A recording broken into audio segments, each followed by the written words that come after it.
All right, so we left off with this chart, and it maps out a number of the different, the major areas of settlement in the West as part of this larger picture of manifest destiny and the completion of it by, the United States and Americans spanning the Atlantic Ocean to the Pacific Ocean, spanning the continent, in other words.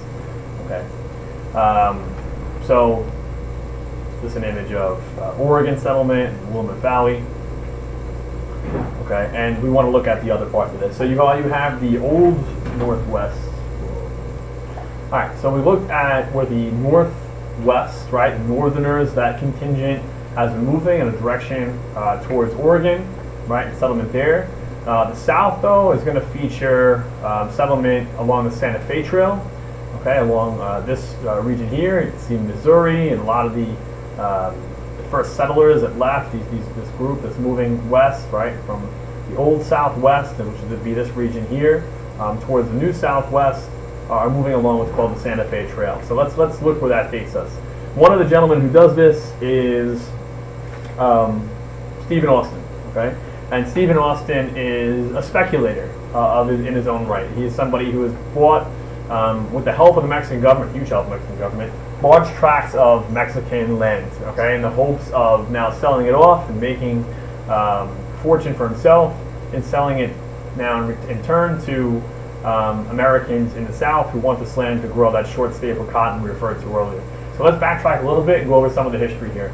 Mexico had won its independence from Spain in 1821. Wanting to develop the land, the Mexican government adopted a policy of settlement that attracted many Americans. Again, to this point, there's not many people at all in Texas. Okay, that part of Mexico that's now, that will be eventually Texas, as we know it. And so they do want to develop that land quickly. So the way they're aiming to do that is to adopt some new policies. And the policies that they adopt attract many Americans. The agreement, though, is that, we're going to give you a large tracts of land you can use to grow your cotton. Americans have to agree to Mexican citizenship and to Catholicism, which, for Americans and Americans that are mostly Protestant, is going to be a tough thing for them to do. So most Americans really never follow these rules. And in 1828, you see that period from 1821 to 1828 was pretty much a lax period for the Mexican government in terms of Americans never following these rules. In 1828, you have a new government, one that is very centrist, in other words, with a lot of power at the center, and you have a dictator in Santa Ana that becomes the leader there. Okay, and he's somebody who's not going to take Americans not following Mexican rules like the ones mentioned earlier very lightly. Okay, so he seeks to control Texas. He wants to restrict American immigration into Texas, and the ways to do that, he feels, are to raise taxes, and the biggest way to do that would be to outlaw slavery, which is such a necessity to these Southerners from the United States who are, filling into Mexico, this part of Mexico. So we want to take a quick look at a couple of things, right? Because Texas really becomes the big feature here of the Southwest, the old and new. Okay, many Texans, many white Texans, because there are Tejanos, which are Texans of Mexican descent, feel very strongly about their rights. They are Americans who feel they have a freedom of religion. They shouldn't have to be forced to be Catholic. They feel they have property rights in their slaves that can't be taken away.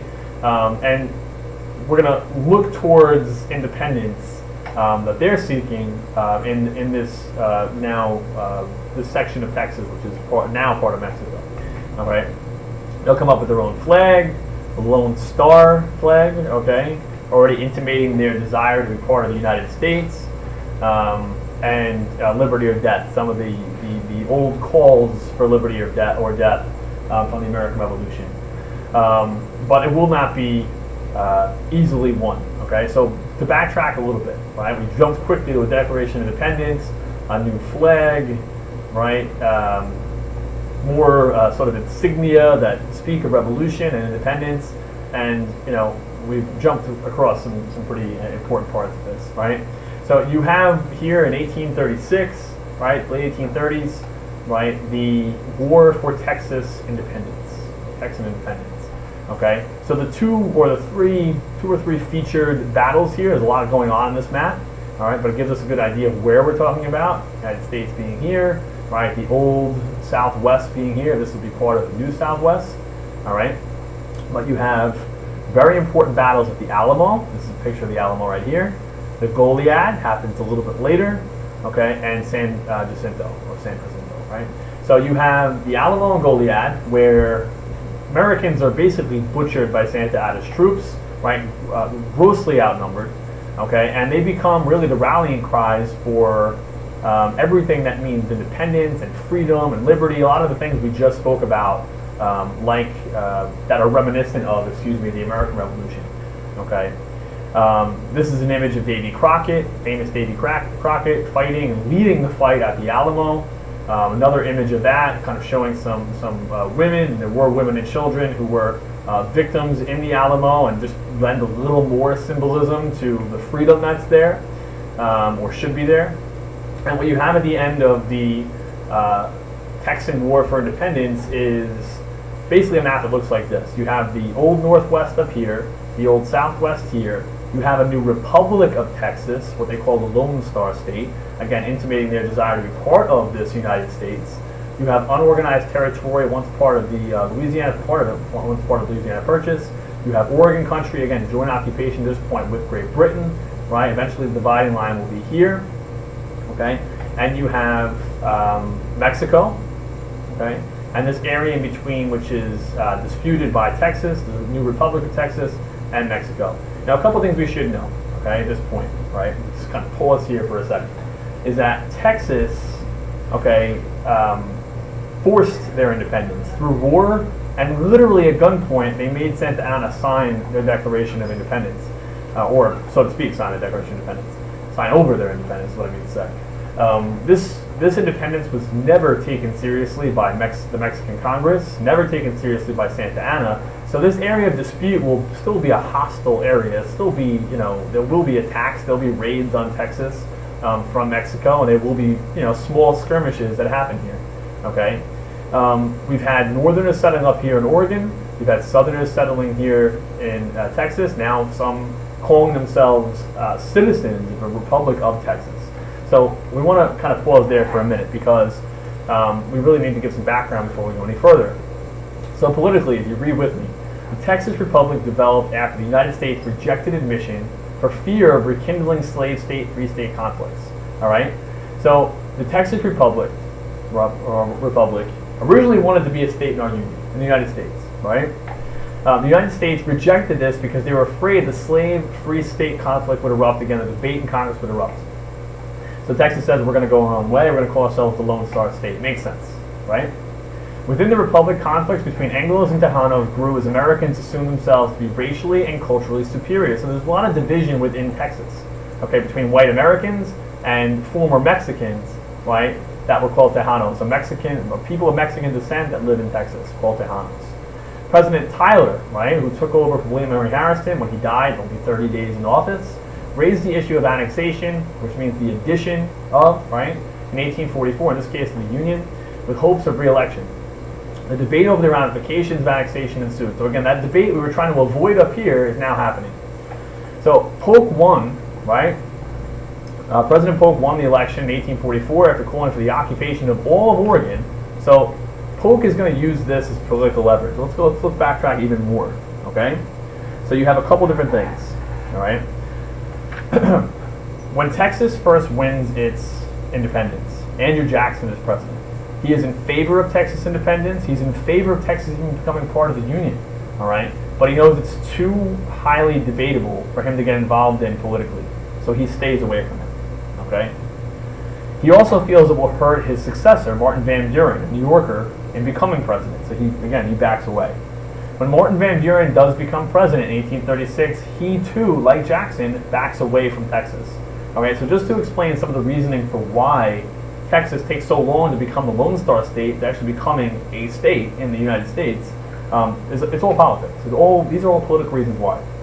Van Buren becomes president, he too backs away from it. Harrison, whether he was interested or not, he probably wasn't because he was a Whig, and we know the Whigs at this point feel very strongly that Texas, a slave state, should not become part of the Union. Okay, most of them being northern abolitionists and or at least anti-slavery. Harrison dies anyway, only 30 days into office, so he doesn't have much to say there. Tyler takes over, and that's kind of where we come to again here. Okay, Tyler raised the issue of annexation. Okay, in fact, he actually gets very close to it. All right, but is not reelected. Okay, Polk, okay, ends up running for president as what they call the dark horse. In other words, he was not the likely candidate. He was actually not really even a candidate. Okay, he's somebody that wasn't one of the guys in the spotlight, in other words. But he wins, and one of the reasons that he wins is based on this idea of manifest destiny that's already instilled in the American people. What he's saying is, if you vote for me as president, we will get all of Oregon, right? And this idea of 54-40 fight, okay? All of Oregon, even the part of it that's now occupied by the British, and we'll go through all of Texas. We will annex Texas as well, okay? The American people love this, okay? It's a mandate for expansion. Okay, what I mean by that is voting for Polk is voting for expansion, is voting for manifest destiny. Texas does become a state in 1845. Okay, it becomes the 15th slave state. Okay, Jackson and Jacksonian Democrats favor annexation. Jackson said he would offer democratic recognition. Right, we said this before. Okay, but this is the really important part. Okay, that Polk is running for president on the basis of manifest destiny is really important. Okay, and it tells a big story, or the important story afterwards. Okay, so what happens is when Polk becomes president, okay, he decides, well, we can fight. Okay, we can fight for Oregon, we can fight for Texas, and maybe more of Mexico. We can't do it at the same time. Okay, so he chooses the Southwest to fight. He is a Democrat. Okay, he is somebody who is more aligned with the Southerners' cause. Okay, and slavery, and he realizes also he's not going to fight the British. There are also some racist and religious undertones here as well, as far as we can see, where you have a largely Protestant American population who is more willing to fight a Catholic Mexican population than a British Protestant one. The British are also far more advanced militarily than the Mexicans are. The Mexican government is also very weak right now and can be easily taken advantage of. So Polk chooses the actual, the far better way to go with this. So again, just like with the other one, the last map we looked at of battles was basically isolated in this area right here. Okay, but we've seen that it now is far more expansive. Okay, so what happens is before all these battles take place, before all this activity on this map takes place, James Polk does try to approach the Mexican government. He sends ambassadors, he sends diplomats to Mexico City to negotiate for Texas. Land to the west of Texas, okay, states that will eventually become Arizona, New Mexico, and places like that. And he offers money. He offers the sum of $30 million, okay, which the Mexicans not only refuse, they refuse to even see this diplomat. So what Polk does is kind of conniving, actually, and actually it's kind of messed up, as we would say. Okay, he actually encourages white settlement in this area. Okay, so he actually says to whites, keep moving, keep pushing west to the Rio Grande. This is the disputed area between the Rio Grande and an Oasis River, right here, right? This whole area here. So he's encouraging settlement here, okay, and he's also basically putting soldiers in this area, okay, especially this area here, which is absolutely going to cause conflict. So it's a very provocative move by a U.S. president, okay, and one that would be very telling of his campaign promises, which was to expand. Right, which was to achieve manifest destiny. And manifest destiny will be achieved if we reach the Pacific Ocean right here. Mexicans do not see it the way Polk does, of course, and Polk instead asks for a declaration of war after conflict does erupt in this disputed region here. Okay, so what happens is he has ignited war. He has gone before Congress and declared war, even at the expense of some of the politics. Many of the Whigs are very much against this. In fact, a young Abraham Lincoln himself speaks out against this war. Okay, and basically what you have at the end of the Mexican War now, not the War of Texas Independence anymore, but you have a Texas annexation in 1845. You have what's called the Mexican Cession, which was once part of Mexico, that is now part of the United States, this new territory. And the question now will become, as we probably imagine, was what to do in this area, just like Louisiana Purchase and areas like that, regarding slavery. But we have achieved manifest destiny, all right, in Oregon, right, and the trails in the Northwest and Old Northwest have brought us there, and in the Southwest here with Mexico. So we have achieved manifest destiny, but at what expense is what you have to really think about, okay?